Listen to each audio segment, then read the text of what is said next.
d'une certaine façon, Emmanuel Macron a été mis en situation où il était responsable de tout et pour tout.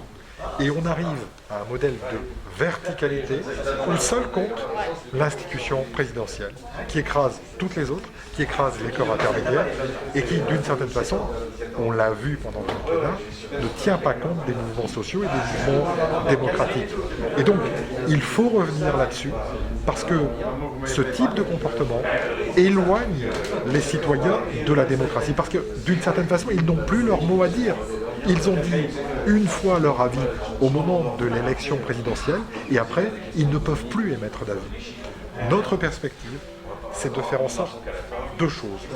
D'abord, de rendre tout le temps la parole aux citoyens, de les remettre au cœur du processus de notre République, avec la possibilité d'un référendum d'initiative partagée revisité, avec un référendum d'initiative citoyenne reconnu, ayant réellement des effets, par exemple, et puis, de l'autre côté, donner une nouvelle place au Parlement pour faire en sorte que, justement, il y ait des vraies discussions démocratiques et non pas uniquement des décisions qui ont été prises par, en l'espèce, un homme seul.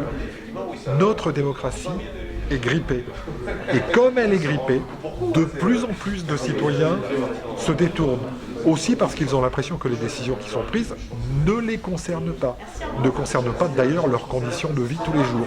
Donc il faut à la fois des propositions qui montrent qu'on se soucie d'eux et à la fois reconnaître que ce sont des citoyens matures, qu'ils ont leur mot à dire à chaque étape des discussions.